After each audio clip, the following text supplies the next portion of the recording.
Rich ఇంట్లో సుదర్శన్ ఇలా ఆలోచిస్తూ ఉంటాడు. నాకు ఒక్కగానొక్క కూతురు. ఎవరైనా సరే అల్లుడిని ఇల్లరికం తెచ్చి ఇంట్లో పెట్టుకోవాలి. అప్పుడే నా కూతురు నా దగ్గరే వస్తుంది. చిన్నప్పటి నుంచి ఏ కష్టం రాకుండా నా కూతుర్ని నేను పెంచాను. ఇప్పుడు కూడా నా కూతుర్ని అలాగే చూసుకోవాలి అని చెప్పి కూతురి గురించి ఆలోచిస్తూ ఉంటాడు సుదర్శన్. సుదర్శన్కి ఒక్కగానొక్క కూతురు రేఖ. రేఖ చాలా అందంగా ఉంటుంది. మోడ్రన్గా పెరిగిన అమ్మాయి. చిన్నప్పటి నుంచి డబ్బులోనే పెరిగింది.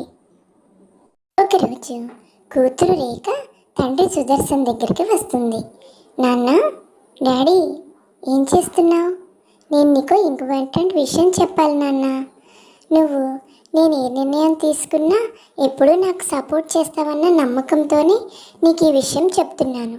నేను రమేష్ అనే ఒక అతన్ని ప్రేమించాను. తనది చాలా పేద కుటుంబం. తనకు వచ్చే జీతం డబ్బులతోనే వాళ్ళ ఇల్లు గడవాల్సి ఉంటుంది. తనకొక అమ్మ, చెల్లి కూడా ఉన్నారు. చెల్లెలకి పెళ్లి చేయాల్సిన బాధ్యత కూడా రమేష్ పైనే ఉంది. తను ఇల్లరికానికి రావడానికి ససేమిరా ఒప్పుకోడు నాన్న. తనకి చాలా సెల్ఫ్ రెస్పెక్ట్. నేను పెళ్ళంటూ చేసుకుంటే అతన్నే చేసుకుంటాను అంటుంది. అదేంటి రేఖ, నన్ను ఇలాంటి ఇరకాటంలో పడేశావు? నేను నీ పెళ్లి గురించి ఎన్నో కలలు కన్నానమ్మా. చిన్నప్పటి నుంచి నిన్నెంతో గారాబంగా పెంచాను. అలాంటిది నువ్వొక పేద ఇంటికి కోడలిగా వెళ్తావా?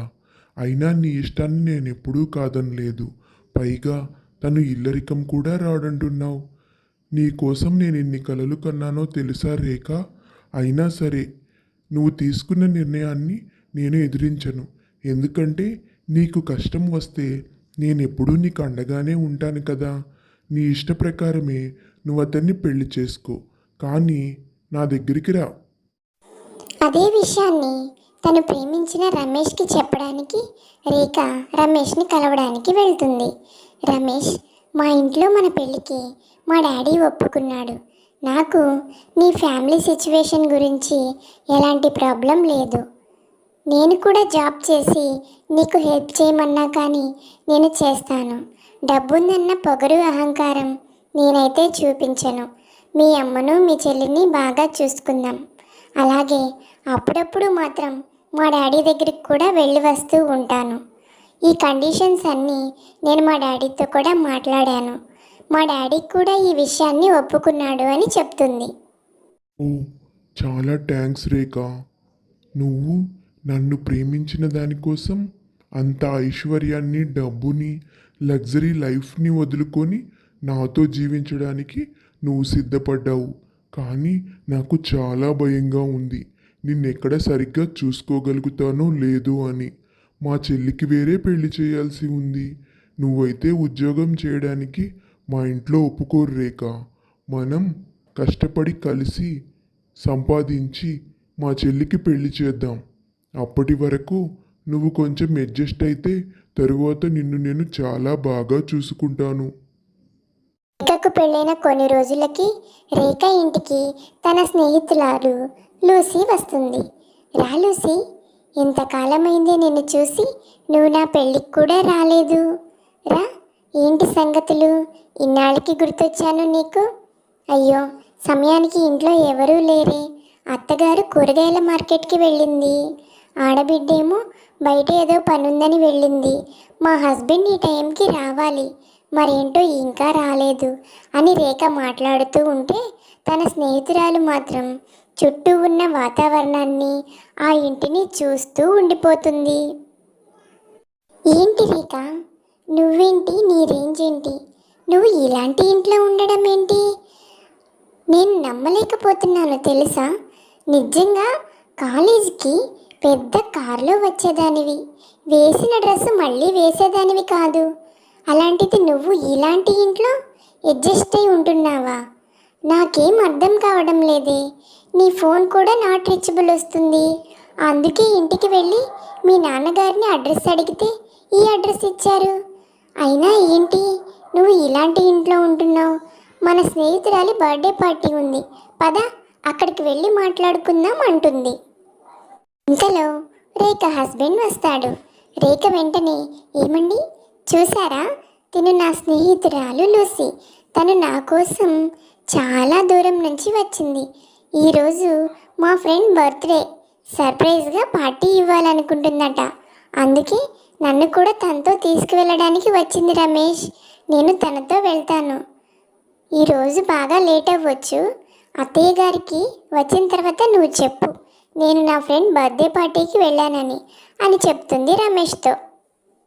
"ఆ, అవునా, బాగున్నారా అండి? రేఖ, నీకొక విషయం చెప్పాలి. అమ్మకి ఇలాంటి పుట్టినరోజు పార్టీలకి ఆడపిల్లలు వెళ్ళటం అస్సలు ఇష్టం ఉండదు. నీకు ముందే చెప్పాను కదా, మా అమ్మకి కొంచెం పట్టింపులు ఆచారాలు ఎక్కువ అని. అందులో నువ్వింటికి కొత్తగా వచ్చిన కోడలివి. నిన్నైతే అస్సలు పంపించదు. కొంచెం అర్థం చేసుకొని నీ ఫ్రెండ్కి చెప్పి సర్ది చెప్పుకోరేక. నన్ను అర్థం చేసుకో. అమ్మ వస్తే కోప్పడుతుంది ఈ విషయం తెలిస్తే." ఏంటి రేఖ నీ లైఫ్? నాకేం అర్థం కావటం లేదు. నీ జీవితం బిఫోర్ మ్యారేజ్ ఆఫ్టర్ మ్యారేజ్ లాగా ఉంది. కనీసం బర్త్డే పార్టీకి కూడా వెళ్ళకూడదా? ఇదేమి అత్తగారి ఇల్లు, ఇదేమి కాపురమే, నాకు అర్థం కావటం లేదు. అమ్మ బాబోయ్, నువ్వు ఎలా ఉంటున్నావో నాకు తెలియట్లేదు, కానీ నిన్ను చూస్తే నాకు మైండ్ పోతుందే. ఇంత తెలివైన దానివి ఇలాంటి నిర్ణయం ఎలా తీసుకున్నావే? ఇలాంటి మిడిల్ క్లాస్ అబ్బాయిని పెళ్లి చేసుకున్నావు సరే, మీ డాడీ దగ్గర చాలా డబ్బులు ఉన్నాయి కదా, లగ్జరీ ఇంట్లో ఉండొచ్చు కదా, కనీసం ఏసీ లేదు, ఫ్యాన్ కూడా లేదు అంటుంది. తర్వాత రోజు, ఏంటి రేఖ అలా ఉన్నావు? నిన్న మీ ఫ్రెండ్ బర్త్డే పార్టీకి వెళ్ళనివ్వలేదని కోపంగా ఉందా? కొంచెం అడ్జస్ట్ అవు రేఖ. కొన్ని రోజులు గడిచే కొద్దీ అమ్మ కూడా నీకు అలవాటైపోతుందిలే. అప్పుడు నువ్వు ఏదైనా చేయొచ్చు అని రామ్ రేఖని ఓదారుస్తూ ఉంటాడు. కానీ రేఖ మాత్రం ఏదో దీర్ఘంగా ఆలోచిస్తూ ఉంటుంది. రేఖ, నేను నీకు ముందే చెప్పాను కదా, నాకు అమ్మ చెల్లి బాధ్యత ఉంది అని. కానీ అమ్మ ఇంకా పాతకాలం మనిషే రేఖ. అందుకే నేను నిన్ను వెళ్ళొద్దు అని చెప్పాను. అర్థం చేసుకో. నేను ఆలోచిస్తుంది ఆ విషయం కోసం కాదు రామ్. నిన్న మా ఫ్రెండ్ ఇంటికి వచ్చింది కదా, తను చాలా చీప్గా మాట్లాడింది. కనీసం కూర్చోడానికి furniture, fridge, cooler, at least fan కూడా లేదు అని. అందుకే నేను ఒక నిర్ణయం తీసుకున్నాను. మా డాడీని అడిగి నేను అవన్నీ తెప్పించుకుంటాను. ఎలాగూ నాకు పుట్టింటి నుంచి సారె రావాలి కదా. అందుకే రామ్, నేను సారె ప్లేస్లో నాకు కావలసిన వస్తువులన్నీ తెప్పించుకొని ఇంట్లో పెట్టుకుంటాను.